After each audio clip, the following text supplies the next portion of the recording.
வணக்கம். ஜேகே செய்திகளின் பிரதான செய்திகள். முதலில் தலைப்புச் செய்திகள். முன்னாள் அமைச்சர் லக்ஷ்மன் யாப்பா அபிவர்த்தனவிற்கு எதிராக வழக்கு தாக்கல். பழைய போகம்பரை சிறைச்சாலையை மீண்டும் திறப்பதற்கு நடவடிக்கை. உடலியல் சிகிச்சை நிபுணரது கொலை தொடர்பில் சந்தேக நபர்கள் நீதிமன்றில் ஆஜர். வன்முறைகளை அடுத்து சிறைச்சாலைகளில் தடுத்து வைக்கப்பட்டிருந்த மேலும் 3 நபர்கள் மரணம்.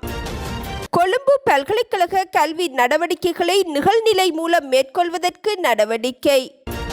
16 வயதிற்குட்பட்ட சிறார்கள் சமூக வலைத்தளங்களை பயன்படுத்துவதற்கு தடை. அர்ச்சுனாவின் ஆசனத்தை மாற்றித் தருமாறு கோரி கஜேந்திரகுமார் பொன்னம்பலம் கடிதம். முன்னாள் அமைச்சர் லக்ஷ்மன் யாப்பா அபிவர்த்தனவிற்கு எதிராக கொழும்பு மேல் நீதிமன்றத்தில் லஞ்ச ஊழல் ஒழிப்பு ஆணைக்குழுவினால் வழக்கு தாக்கல் செய்யப்பட்டுள்ளது. 2013ஆம் ஆண்டு முதலீட்டு சபை தொடர்பான விடயம் ஒன்றை சாதகமாக முடித்துக் கொடுப்பதற்காக வர்த்தகர் ஒருவரிடமிருந்து 10 லட்சம் ரூபாய் பணத்தை லஞ்சமாக பெற்றதாக குற்றம் சுமத்தப்பட்டு இந்த வழக்கு தாக்கல் செய்யப்பட்டுள்ளது.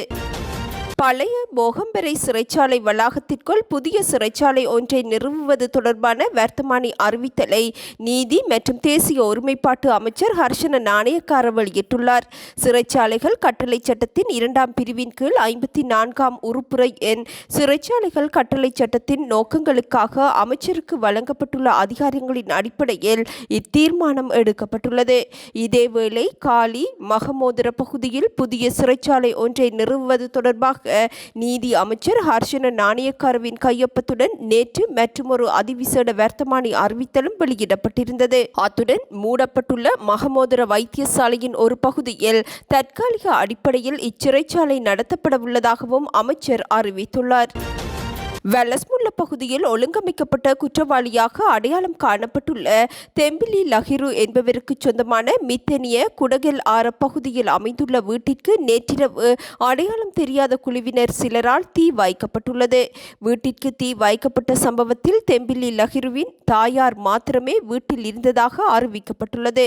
தீ விபத்தில் அவருக்கு எவ்வித ஆபத்தும் ஏற்படவில்லை என போலீசார் தெரிவித்துள்ளதுடன் மித்தனிய போலீசார் மேலதிக விசாரணைகளை முன்னெடுத்துள்ளனர். உடலியல் சிகிச்சை நிபுணரான பெண் ஒருவரின் கொலையுடன் தொடர்புடைய பிரதான சந்தேக நபர், அவரது மனைவி மற்றும் கொலைக்கு உடந்தையாக இருந்த 2 உட்பட 4 நீதிமன்றில் இன்று மீண்டும் முன்னிலைப்படுத்தப்பட்டுள்ளனர். உடலியல் நிபுணரான பெண் ஒருவரை கொலை செய்த பிரதான சந்தேக நபர், அவரது மனைவி மற்றும் அவருக்கு ஒத்துழைப்பு வழங்கிய குண்டசாலை பிரதேச சபையில் பணியாற்றும் சாரதி மெனிக்கின போலீஸ் நிலையத்தின் முன்னாள் பொறுப்பதிகாரியான பிரதான போலீஸ் பரிசோதகர் ஆகியோரே இன்று நுவரெலியா நீதவான் நீதிமன்றில் முன்னிலைப்படுத்தப்பட்டனர். நுவரெலியா போலீஸ் நிலைய குற்றப்புலனாய்வு பிரிவின் அதிகாரிகளால் கைது செய்யப்பட்ட இச்சந்தேக நபர்கள் நுவரெலியா நீதவான் நீதிமன்றில் பெறப்பட்ட தடுப்பு காவல் உத்தரவின் கீழ் விசாரணைகளுக்கு உட்படுத்தப்பட்டுள்ளனர்.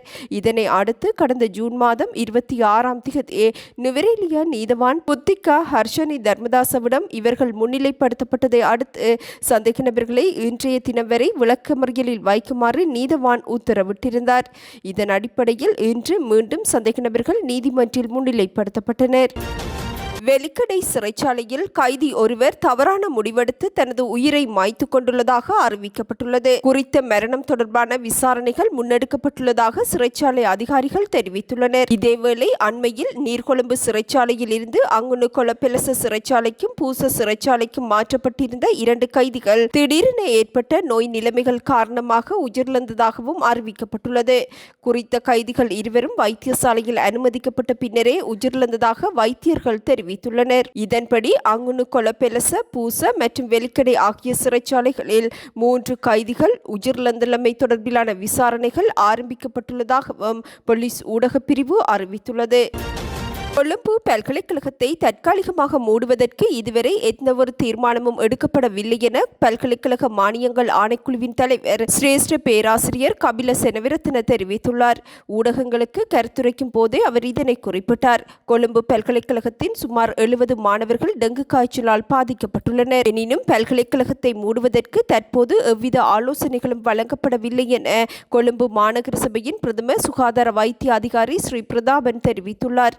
டெங்கு டெங்கு காய்ச்சல் பரவல் காரணமாக கொழும்பில் உள்ள அழகியற்கலைகள் பல்கலைக்கழகம் மற்றும் மொரட்டுவை பல்கலைக்கழகம் ஆகியன ஏற்கனவே தற்காலிகமாக மூடப்பட்டுள்ளன. பிந்திய தகவலின்படி கொழும்பு பல்கலைக்கழகத்தின் 71 மாணவர்கள் டெங்கு காய்ச்சலால் பாதிக்கப்பட்டுள்ளனர். பல்கலைக்கழகத்தின் துணைவேந்தர் பேராசிரியர் இந்திக்க கருணாதிலக்க இதனை உறுதிப்படுத்தியுள்ளார்.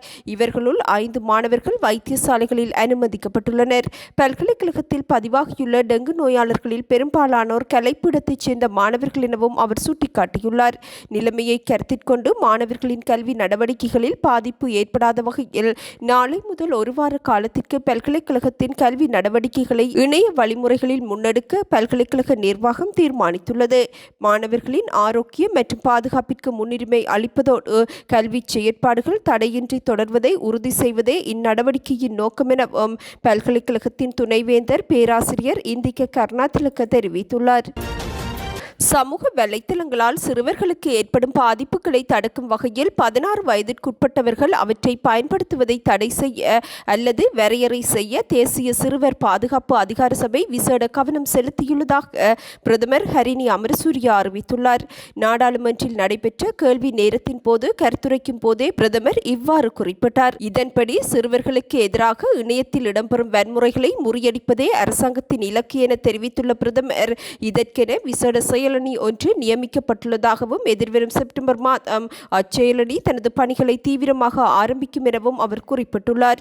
இதேவேளை புதிய கல்விக் கொள்கையின் கீழ் நிகழ்நிலை பாதுகாப்பு மற்றும் டிஜிட்டல் கல்வி முறைமை குறித்து ஆசிரியர்களுக்கு பயிற்சி வழங்கப்பட்டு வருவதாகவும் பிரதமர் தெரிவித்துள்ளார். இதுவரை 750 ஆசிரியர்கள் பயிற்றுவிக்கப்பட்டுள்ள நிலையில் வருங்காலத்தில் அனைத்து ஆசிரியர்களுக்கும் இப்பயிற்சி விரிவாக்கப்படும் எனவும் பிரதமர் சுட்டிக்காட்டியுள்ளார். நாடாளுமன்ற சுயேட்சைக்குழு உறுப்பினர் வைத்தியர் ராமநாதன் அர்ச்சுனாவின் இருக்கையை மாற்றித் தருமாறு கோரி அகில இலங்கை தமிழ் காங்கிரசின் தலைவரும் நாடாளுமன்ற உறுப்பினருமான கஜேந்திரகுமார் பொன்னம்பலம் சபாநாயகரிடம் எழுத்து மூலம் கோரிக்கை விடுத்துள்ளார். இது தொடர்பில் அவர் சபாநாயகருக்கு அனுப்பியுள்ள கடிதத்தில் தாங்கள் அறிந்தவாறு நாடாளுமன்றத்தில் எனக்கு இடதுபுறத்தில் அமர்ந்திருக்கும் நாடாளுமன்ற உறுப்பினர் ராமநாதன் அர்ச்சுனா மாவட்ட அபிவிருத்தி குழு கூட்டங்களிலும் சமூக ஊடகங்களிலும் பகிரங்கமாக என்னை தொடர்ந்தும் அவதூறாக பேசியும் வன்முறை ரீதியாக அச்சுறுத்தியும் இழிவான சொற்களை பயன்படுத்தியும் வருகின்றார். அவரது இந்த நடத்தை அண்மை காலமாக மோசமடைந்துள்ளதுடன் நாடாளுமன்ற சபை மண்டபத்தில் அவர் எனக்கு அருகில் அமர்ந்திருப்பது எனது கவனத்தை சிதறடிப்பதனால் அவரை எனக்கு அருகில் அமர வைப்பது எனக்கு சாத்தியமற்ற ஒன்றாக மாறியுள்ளது. குறித்த உறுப்பினர் ஒரு சுயேட்சை குழுவில் இருந்து முதன்முறையாக தெரிவு செய்யப்பட்ட நாடாளுமன்ற உறுப்பினர் ஆவார். பொதுவாக இவ்வாறான உறுப்பினர்களுக்கு அங்கீகரிக்கப்பட்ட அரசியல் கட்சிகளின் அனைத்து சிரேஷ்ட தலைவர்கள் மற்றும் உறுப்பினர்களுக்கு பின்னரே ஆசனங்கள் ஒதுக்கப்படுவது வழமையாகும். எனினும் வழக்கமான நடைமுறைக்கு மாறாக அங்கீகரிக்கப்பட்ட அரசியல் கட்சி தலைவர்கள் மற்றும் சிரேஷ்ட உறுப்பினர்களுக்கிடையில் குறித்த நாடாளுமன்ற உறுப்பினர் அமர்வதற்கு அனுமதிக்கப்பட்டுள்ளார். எனவே இவ்விடயத்தில் தாங்கள் தலையிட்டு அங்கீகரிக்கப்பட்ட அரசியல் கட்சி உறுப்பினர்களுக்கு பின்னர் சுயேட்சை நாடாளுமன்ற உறுப்பினர்களை அமர வைக்கும் சாதாரண நடைமுறைக்கு இணங்க அவரது இருக்கையை மாற்றுமாறும் நாடாளுமன்ற உறுப்பினர் கஜேந்திரகுமார் பொன்னம்பலம் தெரிவித்துள்ளார். நாட்டிலிருந்து 17 லட்சத்திற்கும் அதிகமான இலங்கையர்கள் உலகெங்கிலும் உள்ள பல்வேறு நாடுகளில் வேலைவாய்ப்புகளில் ஈடுபட்டுள்ளதாக வெளிவிவகார மற்றும் வெளிநாட்டு வேலைவாய்ப்பு பிரதி அமைச்சர் அருண் ஹேமச்சந்திர தெரிவித்துள்ளார். நாடாளுமன்றில் நடைபெற்ற விவாதம் ஒன்றில் கலந்து கொண்டு உரையாற்றும் போதே அவர் இதனை குறிப்பிட்டார். வெளிநாடுகளில் உள்ள இலங்கை தொழிலாளர்கள் மூலம் கடந்த 2025ஆம் ஆண்டில் மாத்திரம் 8.2 பில்லியன் அமெரிக்க டாலர்கள் வெளிநாட்டு நாணய மாற்று வருவாயாக நாட்டிற்கு அனுப்பப்பட்டுள்ளது. தற்போதுள்ள பொருளாதார சவால்களுக்கு மத்தியிலும் நாட்டின் பொருளாதாரத்தை ஸ்திரப்படுத்துவதற்காக வெளிநாட்டு வேலைவாய்ப்புகளில் உள்ளவர்கள் வழங்கும் இந்த தனித்துவமான பங்களிப்பை பாராட்டுவதாகவும் பிரதி அமைச்சர் இதன்போது குறிப்பிட்டுள்ளார். இத்துடன் இன்று எமது பிரதான செய்திகள் நிறைவடைகின்றன. நமது அடுத்த பிரதான செய்திகளை நாளை எதிர்பாருங்கள். வணக்கம்.